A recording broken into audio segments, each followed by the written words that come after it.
Bismillahirrahmanirrahim. Assalamualaikum warahmatullahi wabarakatuh.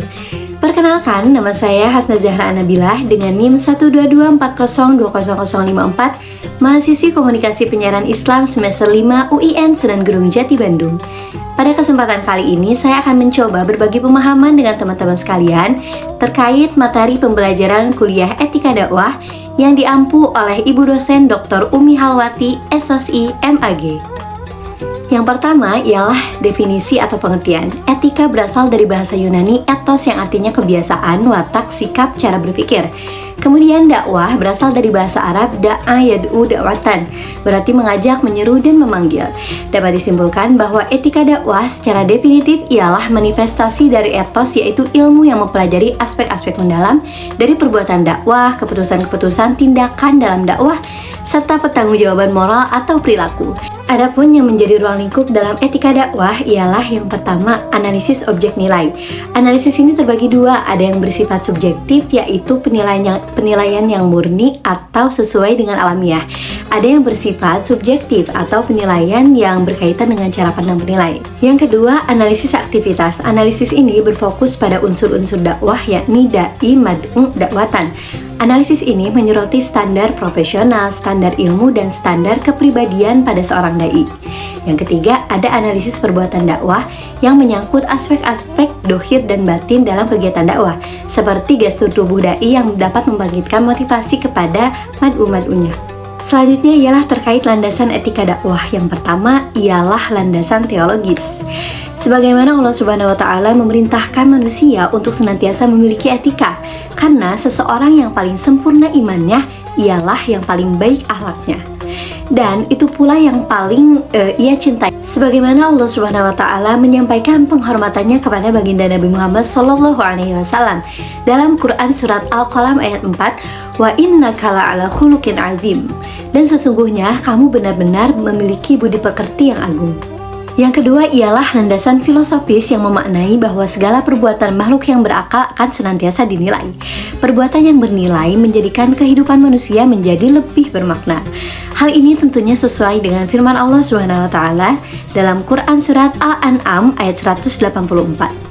Qul aghayrullahi abghikum rabban wa huwa rabbu kulli syai' wa la taksibu kullu nafsin illa 'alaiha wa la taziru waziratu wizra ukhra summa ila rabbikum marji'ukum fayunabbi'ukum bima kuntum fihi takhtalifun. Dan katakanlah, bekerjalah kamu, maka Allah dan Rasul-Nya serta orang-orang mukmin akan melihat pekerjaanmu itu, dan kamu akan dikembalikan kepada Allah Subhanahu wa Ta'ala yang mengetahui perkara yang gaib dan yang nyata.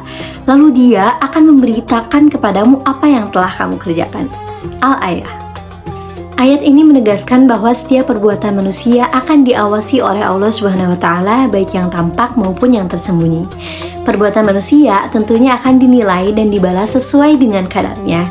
Kehidupan manusia menjadi lebih bermakna ketika ia menyadari bahwa setiap yang dilakukannya tentunya akan dibintai pertanggungjawaban oleh Allah Subhanahu wa Ta'ala.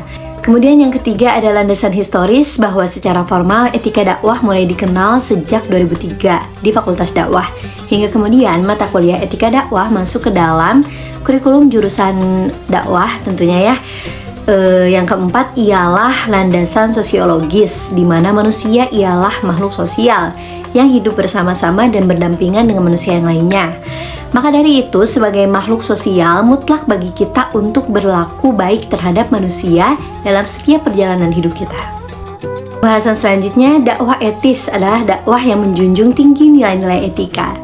Adapun teori dakwah berangkat dari ajaran Islam, yaitu Al-Quran dan hadis tentunya, serta sirah nabawiyah, perkataan hati nurani, penafsiran dan pemahaman para ulama, kebiasaan positif yang tumbuh dan juga tentunya berkembang di tengah masyarakat. Yang berikutnya ialah konsep teoritik nilai etik dakwah.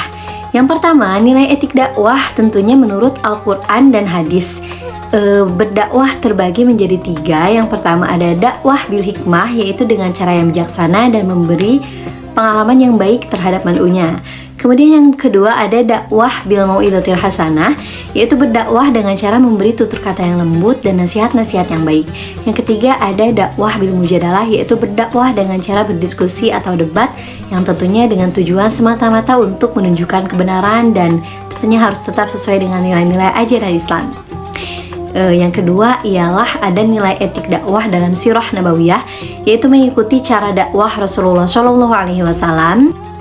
Pembahasan berikutnya terkait norma. Norma adalah aturan atau pedoman yang mengatur tingkah laku manusia dalam kehidupan bermasyarakat. Adapun norma terbagi menjadi beberapa jenis. Yang pertama ada norma agama, yaitu norma yang berdasarkan pada ajaran atau kaidah suatu agama. Kemudian yang kedua ada yang namanya norma hukum, di mana norma ini ialah norma yang berdasarkan pada aturan hukum yang berlaku di suatu negara maupun secara internasional. Kemudian pembagian norma yang berikutnya ialah norma kesusilaan. Di mana norma kesusilaan ini ialah norma yang berdasarkan pada hati nurani yang menghasilkan akhlak bagi seseorang yang kemudian dianggap baik dan buruk. Kemudian yang keempat ialah ada yang dinamakan norma kesopanan, di mana norma kesopanan ini ialah norma yang berdasarkan pada tingkah laku yang berlaku di masyarakat. Pembahasan berikutnya ialah terkait uruf. Menurut fuqaha, uruf ialah segala sesuatu yang telah menjadi kebiasaan masyarakat dan kemudian dilakukan terus-menerus baik berupa perkataan maupun berupa perbuatan. Adapun dasar penggunaan uruf ialah Quran Surat Al-A'raf ayat 199, Khudhil afwa wa'mur bil ma'ruf wa'arid 'anil jahilin, yang artinya dan suruhlah orang untuk mengerjakan hal yang ma'ruf dan berpalinglah dari orang-orang yang bodoh. Adapun kita beralih ke pembagian uruf. Yang pertama ada dari segi objeknya, uruf dibagi menjadi dua. Yang pertama ada yang namanya uruf lafzi, yaitu kebiasaan masyarakat yang menggunakan ungkapan untuk mengungkapkan sebuah ungkapan. Kemudian ada yang namanya uruf amali, yaitu kebiasaan masyarakat yang berkaitan dengan perbuatan biasa maupun muamalah. Kemudian pembagian berikutnya ialah dari segi cakupannya, uruf dibagi menjadi dua, yaitu ada yang namanya uruf am atau adat kebiasaan umum, di mana yang ini berarti ialah kebiasaan masyarakat yang telah umum berlaku di berbagai tempat. Yang kedua ada yang namanya uruf khos atau adat kebiasaan khusus, yaitu kebiasaan masyarakat yang hanya berlaku secara khusus di tempat tertentu dan dalam waktu tertentu, sehingga tidak bisa berlaku di sembarang tempat, begitulah. Kemudian pembagian berikutnya ialah dari segi keabsahannya. Uruf dibagi menjadi dua, yaitu ada yang namanya uruf sohih, adat kebiasaan yang benar, yang berarti ialah suatu hal yang baik dan menjadi kebiasaan masyarakat yang sesuai dengan syariat Islam, tanpa sampai menghalalkan segala yang haram maupun sebaliknya. Adapun pembagian lainnya ada yang namanya uruf fasid, yaitu adat kebiasaan yang salah. Diartikan ialah suatu hal yang menjadi kebiasaan masyarakat dengan cara menghalalkan segala bentuk sesuatu yang diharamkan oleh hukum Islam. Yang terakhir, akhlak dai dalam Al-Quran disebutkan bahwa terkait beberapa aspek, yaitu perkataannya harus sesuai dengan perbuatannya. Kemudian seorang dai juga harus bersikap lemah lembut, tidak kasar, pemaaf, dan tawakal, serta rendah hati. Adapun hal-hal lain yang perlu diperhatikan oleh seorang dai ialah terkait penampilan luar, first impression. Karena pada dasarnya manusia ialah makhluk yang cenderung tertarik dan sangat mudah terpikat gitu dengan segala bentuk keindahan. Selain itu, kepribadian juga menjadi hal yang tentunya nggak bisa dikesampingkan. Karena seorang dai ini perlu memiliki pembawaan yang baik gitu, harus membiasakan senyum, salam, sapa, sopan santun gitu, dan harus memiliki tutur kata yang baik.